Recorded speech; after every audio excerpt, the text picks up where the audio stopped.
You are listening to the Scholar Circle, scholarcircle.org. I'm Maria Armodian. In 2015, the United Nations passed the Sustainable Development Goals with targets for poverty reduction, economic development, environmental protection, and political empowerment. In this interview, our contributing host, Doug Becker, discusses how they were chosen, how well they are achieving their goals, and how sustainability is being defined and measured. In 2015, the United Nations General Assembly passed a series of 17 goals in the areas of sustainable development, poverty reduction, and political empowerment. These are intended to focus international actors on common, measurable, and clearly identifiable targets to improve living conditions worldwide. They were the result of lengthy and often contentious negotiations.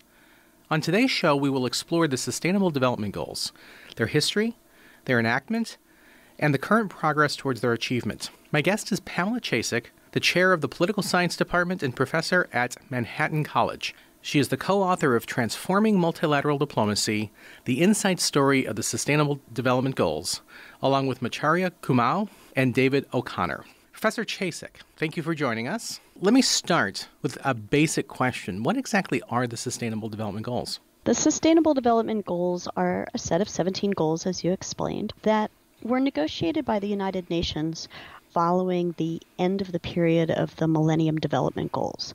I'll explain them in a minute. The Sustainable Development Goals were designed in a way to operationalize the concept of sustainable development, both in the social, economic, and environmental sectors, as well as a new area to the Sustainable Development Agenda, which is peace, justice, and strong institutions. And so in 2000, the United Nations held a Millennium Summit, and they adopted the UN Millennium Declaration, which committed their nations to a new global partnership to reduce extreme poverty and set out a series of time-bound targets with a deadline of 2015.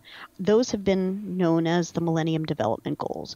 The goals themselves, which were limited, there were only 8 of them, and were actually devised by a small group of UN bureaucrats building upon the Millennium Declaration, was a way to measure progress in these primarily social development areas. And what they found that once there were targets and timetables, that most of the global development assistance, both private and public, started focusing on achieving these goals.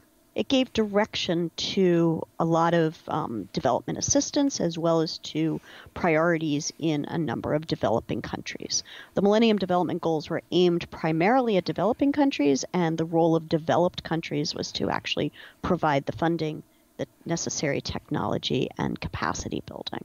Those goals were due to expire in 2015, and as early as 2010, the United Nations was trying to figure out what would replace them. Would they just roll over these goals for the ones that hadn't been completed? Would they come up with a new set of development goals?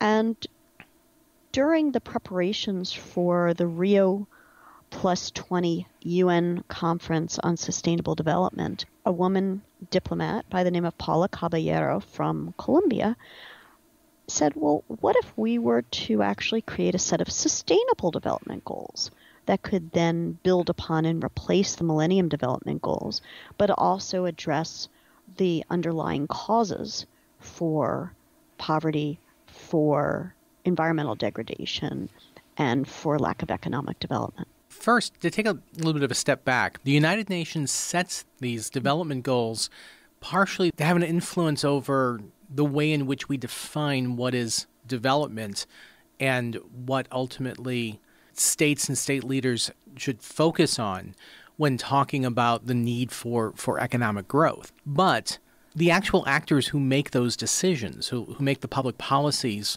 that are responsible for setting development goals, are actually state leaders, our government officials or government leaders. What's the relationship between the UN setting these goals and the policymakers, the U.S. president or the prime ministers or our presidents around the world? What might compel them to even adopt and to even listen to the UN as the United Nations is trying to redefine or at least create some sort of definition on what is economic development? First of all, for the Millennium Development Goals, this was an issue, because the Millennium Development Goals were created by a group of, high-level UN bureaucrats behind closed doors and were then presented to the world as this, thou shalt do this. And it took over 5 years before governments, developing countries in particularly, funding organizations such as the World Bank and others got on board. The difference with the Sustainable Development Goals is they were negotiated by governments. And so those policymakers in capital were providing inputs into this process from the very beginning. So the Sustainable Development Goals were created by governments and by civil society for governments and for civil society. So that's one of the key differences between the SDGs and the MDGs is the fact that the SDGs were negotiated and the MDGs were just sort of handed down from on high. Right. It's a top-down versus bottom-up process. Yeah, no, absolutely. But then you also mentioned that where kind of the foundations for coming up with these new Sustainable Development Goals came at the Rio Plus 20, which is an environmental conference. It was not an environmental conference. It was actually the UN Conference on Sustainable Development. And one of the biggest challenges we've had in terms of operationalizing this concept of sustainable development, which became sort of well known as back as the 1980s, was that for many people in the development sector, they made the same comment that you just made, that sustainable development equals environment. But sustainable development doesn't equal environment. Sustainable development deals with both social development, environmental degradation, and economic development, and how the three are interrelated, and you really cannot address one without addressing the other. So you're talking about the definition of sustainability, the three spheres of social, right, economic, and environmental. Exactly. And then with regard to what emerged in the SDGs, they also added on one additional goal on peace, justice, and strong institutions, recognizing that you cannot have sustainable development if you do not have a peaceful society and you do not have rule of law. And at the same time, you cannot have peace or rule of law without sustainable development. Now, the Millennium Development Goals were pretty unique, in particular for the UN, in that it had not only identifiable goals, but identifiable targets. One of the things the UN had been criticized, and it has been criticized really since its founding, is it's a great place to negotiate, but is the UN system ever held accountable for not realizing the goals that it set out, and that the MDGs set out very specific, measurable goals. Measurable targets. Measurable targets, excuse me. So how effective were the MDGs at actually hitting those targets?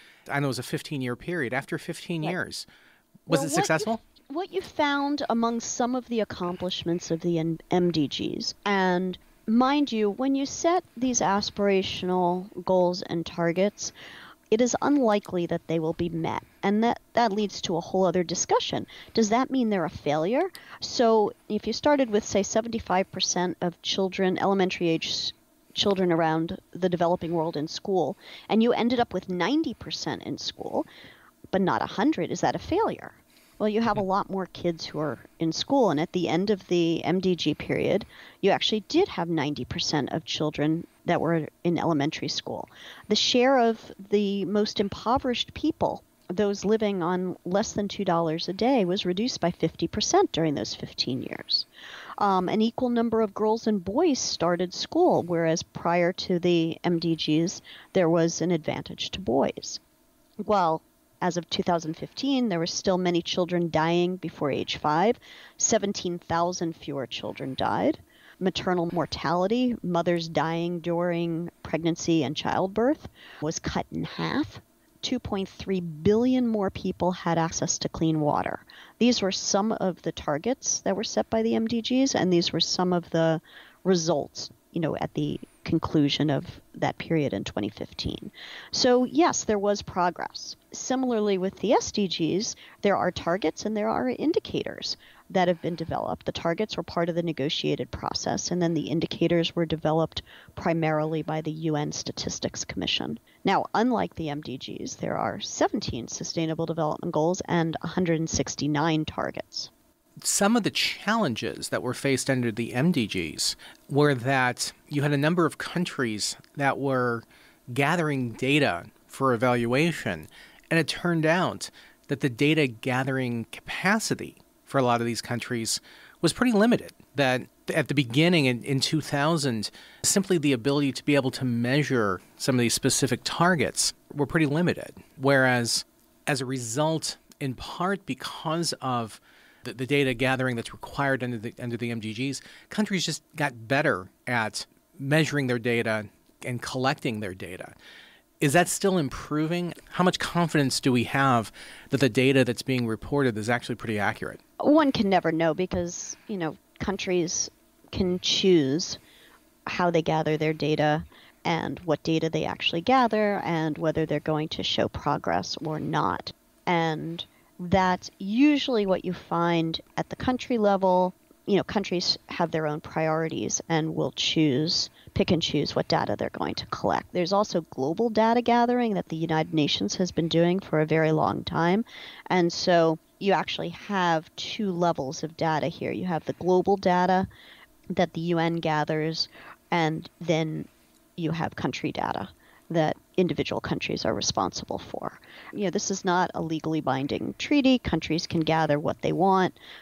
Countries can present whichever data that they wish to present, and nobody is going to go back in and, without permission and look to see what's right or wrong with that data. Mm-hmm. So the UN data may also have its flaws, but a lot of the indicators that were developed to measure accomplishment of the SDGs were based on existing data. So what they looked for indicators as much as possible of things that the UN has been collecting over time, so that way they can create several, starting points and measure progress from there. So there was quite a bit of success with the MDGs, though certainly they were not completely successful. There's still a great deal of growth needed. There's still a great deal of progress needed. Were there specific areas that did well under the Millennium Development Goals, maybe other areas that didn't do as well? Yes. First of all, because and I don't have all of the data in front of me, mm-hmm. but I think the areas where there was the least progress was reducing child mortality and improving maternal health. That they made progress, particularly in HIV, malaria, and other diseases, and that was largely through cooperation of the private sector and a number of foundations that focused on those. Like, for example, the Bill and Melinda Gates Foundation made malaria one of its top priorities, and you could see improvements in fighting malaria, which was one of the MDGs. The ones that did not receive much attention was the environmental sustainability, which was MDG 7, with the exception of clean water, and MDG 8, the Global Partnership for Development, which was aimed primarily at more assistance from the global north to the global south. Mm-hmm. But what's very important to remember is that the MDGs were aimed at developing countries. The SDGs, on the other hand, are universal. All countries are asked to implement the SDGs. So from the United States all the way down to some of the smallest countries in the world, whether they're developed or developing, the SDGs are for all countries versus the MDGs that were just for the developing world. Yeah, that recognition that issues of poverty or lack of political empowerment or questions about environmental sustainability are not limited to poorer countries, but we have those same challenges in wealthier countries, and trying to bridge those gaps, not just from country to country, but within countries, can play a pretty significant role. Exactly. And one of the most interesting parts of the SDG negotiations were presentations from developed countries that showed where were there high rates of poverty, and the fact that lack of female participation in governance and lack of fresh water or clean water and food insecurity and such in the developed world. And this really opened the eyes of many developing countries that, they're not all that perfect. So the book goes into details about the negotiations. Was there anything unique about these negotiations compared to typical UN negotiations? What was interesting about the negotiations is it really democratized negotiations, because usually when you're dealing with sustainable development issues within the UN, the first speaker is always the whoever has the chairmanship of the group of 77 in China, which are the developing countries that China often associates with. The next speaker is usually whoever's speaking on behalf of the European Union. And then the non-European Union developed countries, so Australia, New Zealand, Canada, US, Switzerland, etc., and a lot of the former Eastern Bloc countries usually speak on behalf of themselves. So that leads this very, who takes up more of the bandwidth are the non-developing countries, because they speak usually under one voice. And what the SDG negotiations did was really put these major groups, caucuses, coalitions to the side and allowed individual countries to speak more. And this was, I don't know how much you want me to get into the negotiations themselves, but this was a really interesting part of the negotiations. You're listening to Scholar Circle, scholarcircle.org. We're talking with Pamela Chasek about the United Nations Sustainable Development Goals. I know that there was a group called the Open Working Group that was instrumental at setting the agenda and launching the Sustainable Development Goals. What exactly is the Open Working Group? What did they do as far as setting the stage for the negotiations? Well, what happened was that during Rio Plus 20, in the language of the outcome document, which was called The Future We Want, they said that in that language that they would create an open working group that will comprise of 30 representatives nominated by member states from the 5 United Nations regional groups, with the aim of achieving fair, equitable, and balanced geographic representation. And this working group was going to negotiate the SDGs. But it left a lot of questions. Like the conclusion of one negotiation at the UN always leads to another one, which negotiates, well, what exactly did they mean? So in this case, the question was, well, what does open mean? Because the language in Rio Plus 20 said that it needs to be open to all stakeholders. But if it's limited to 30, what does that mean? Does that mean only 30 governments can participate? How do you make it open to stakeholders? What does open mean? And what does 30 mean? So when they were working out, asking for nominations of who these 30 should be, 70 countries expressed interest. So the question is, usually when more countries express interest at the UN, then there are seats. They have elections, each of the regional groups. So there's the African group, the Asia Pacific group, the Latin American and Caribbean group, the Eastern European group, and the Western European and others. The others refer to Australia, New Zealand, US, and Canada, are the 5 groups. So usually they have elections within their groups, and then those countries serve. Well, in this case, there was fear that if countries who wanted to serve couldn't serve, would they maybe sabotage this once it came back to the General Assembly for adoption? So they were trying to figure out what to do. And so a representative from Pakistan claims, and I believe him, what if we were to share seats? And he was chairing the Asia Pacific group at the time. And the countries in Asia Pacific immediately started pairing up into groups to share seats. And then this sort of spread to the other regional groups that, hey, why don't we share seats too? And that way they were able to get the 70 countries all sharing the 30 seats. Some of them were sort of logical, but there were a lot of strange bedfellows, so to speak, or seatmates. And perhaps one of my favorites was Iran, Japan, and Nepal. And 3 countries that really have very little in common. Right. But what had happened was Japan was holding out for its own seat, which didn't happen. And at the very end, who was left but Iran and Nepal? So they actually became seatmates. They very rarely spoke with a single voice. But at the end of the negotiations, both the Iranian delegate and the Japanese delegate said that they really understand each other much better now, and they had actually become friends after sitting together for 15 months. Yeah.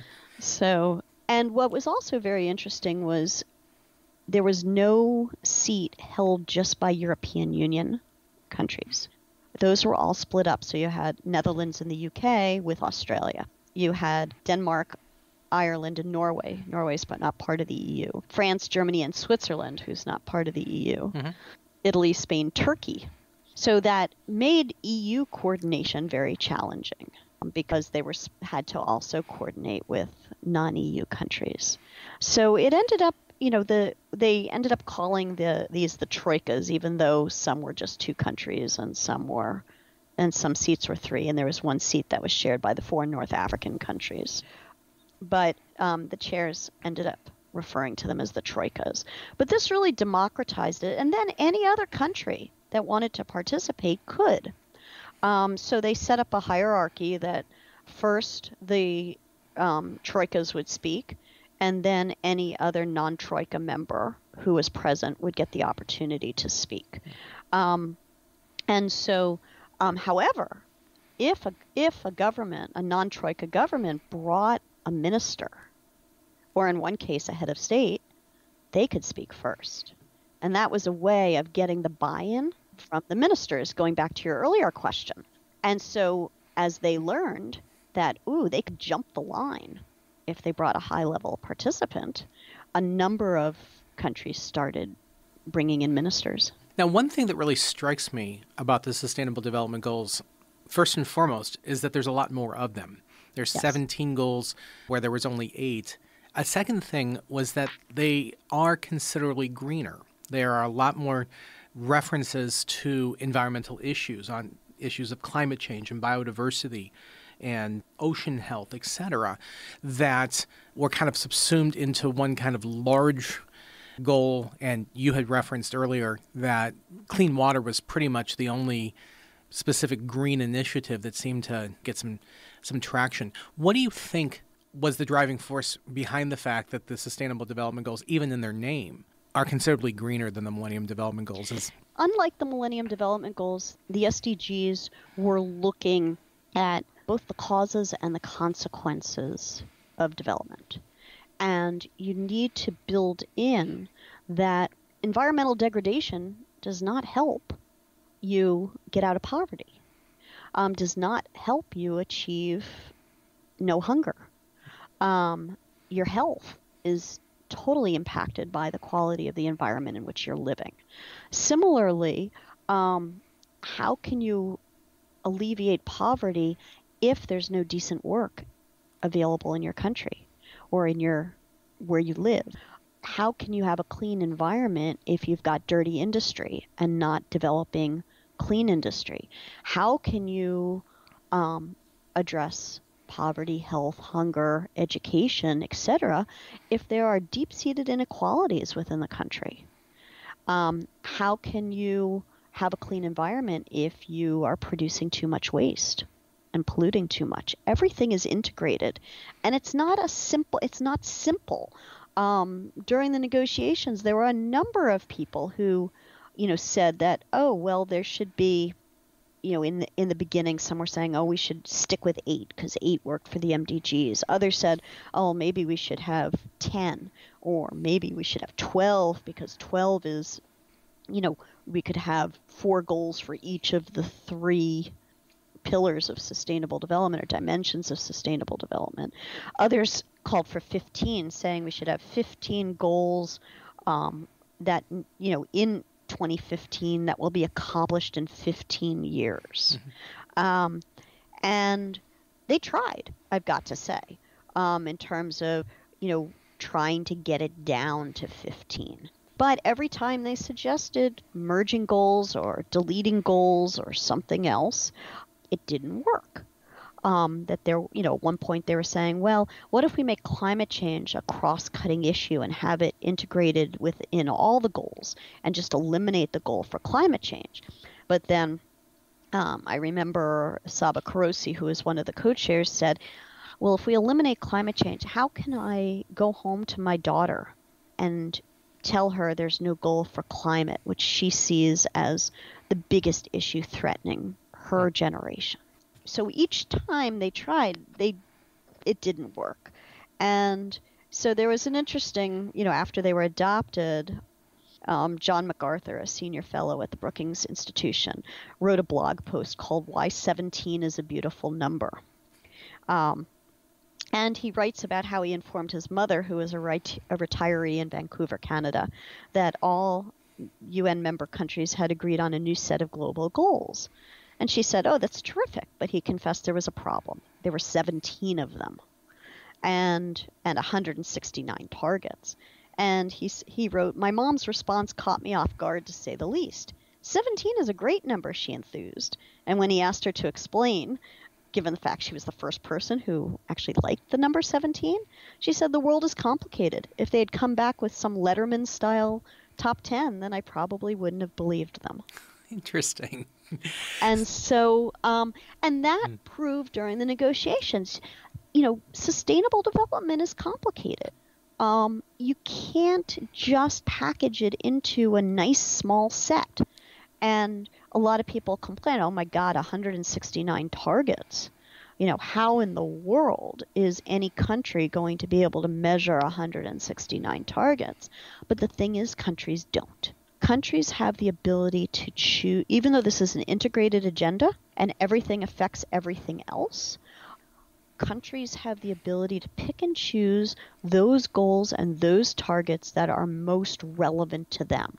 So, for example, if you're Belarus and you are a landlocked country, maybe SDG 14 is not, which is life is oceans, is not so important to you. Why should you be forced to develop your own, targets and, implement the targets and indicators when you don't have a coastline? Now, one of the real challenges when I teach the Sustainable Development Goals in my classes, the students frequently have never heard of them. I don't remember the Sustainable Development Goals ever being raised in any of the debates or any conversation in Congress about the U.S.'s commitment to the Sustainable Development Goals. So with that in mind, what can we do as Americans to try to raise their profile here in the United States? Actually, what we're finding in the United States is that a number of cities and localities have taken them on board. New York City is one example, where I live, as well as numerous cities around the country are incorporating the SDGs into their own city planning and development planning.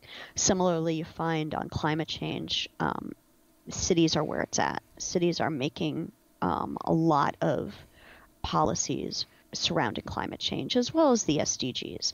Now, sometimes you hear them referred to as the global goals, because some people felt that if you say the word sustainable development, if you include the word United Nations, that you'll probably not get, buy-in. But if you refer to them by the global goals, that you will find that more people will incorporate them. And if you look, there are a number of reports out there from different cities, and actually cities have come and reported into the UN on what they are doing. The biggest problem we have at the national level is that the U.S. was never, well, the Obama administration committed the United States to the SDGs when they were adopted at the High-Level Sustainable Development Summit in New York at UN headquarters in 2015.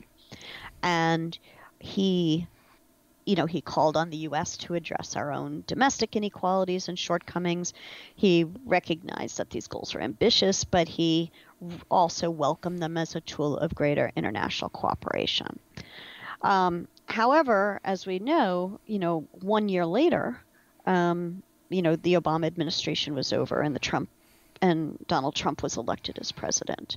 And the Trump administration is really not very favorable to the United Nations. And essentially has not been vocal about the implementation of the Sustainable Development Goals. In fact, any mention of the 2030 Agenda in any UN resolution now elicits a caveat from the United States reminding the international community that these goals are voluntary. And so if you look at this year's General Assembly, on anything that mentioned the 2030 Agenda for Sustainable Development or the SDGs, the U.S. has issued an explanation of position. And which always says, we applaud the call for shared responsibility. However, the 2030 Agenda recognizes that each country must work towards implementation in accordance with its own national policies and priorities, which is true. But as a result, you're not going to find much coming from Washington, and you're probably not going to find much coming from Congress. And with that, we'll end this by pointing out that, again, these goals are targets that are to be measured in 2030. So we have another 10 years, for that. And of course, anybody who's listening that would like to see the profile raised, we are in the middle of an election year. So you can always raise the question and ask people who are running what is going on with the UN goals, with the Sustainable Development Goals, and hopefully we can raise that profile so that the United States can address these questions in the same way that other countries are. Right. And each year, actually, the UN does issue a Sustainable Development Goals report that does track, and it's available on the UN Sustainable Development webpage, and it tracks where we're at in terms of the global progress. These are the indicators that the UN has. We're not going to wait until 2030, but actually we're getting data constantly to indicate where things are falling behind, where we need to put more emphasis on which goals and what targets to be able to ensure we come as close to possible at implementing. And with that, we'll end the conversation. Once again, thank you very much, Pam Chasek. We will talk very soon. Great. Thank you. Thank you. Pamela Chasek is the chair of the Political Science Department and professor of political science at Manhattan College. She is the co-author of Transforming Multilateral Diplomacy, the inside story of the Sustainable Development Goals, with Macharia Kamau and David O'Connor. And that's it for today's show. Thank you to all of our guests and to those who make this program possible. To Sud Dongre, our webmaster, contributing host Doug Becker, Ankine Arasian, Melissa Chiprin, Mike Hurst, and Tim Page. Most of all, thank you for listening. If you missed part of the show, you can check out our archives at scholarcircle.org, kpfk.org, and please like us on Facebook, follow us on Twitter at Armodian, and we'll see you next week.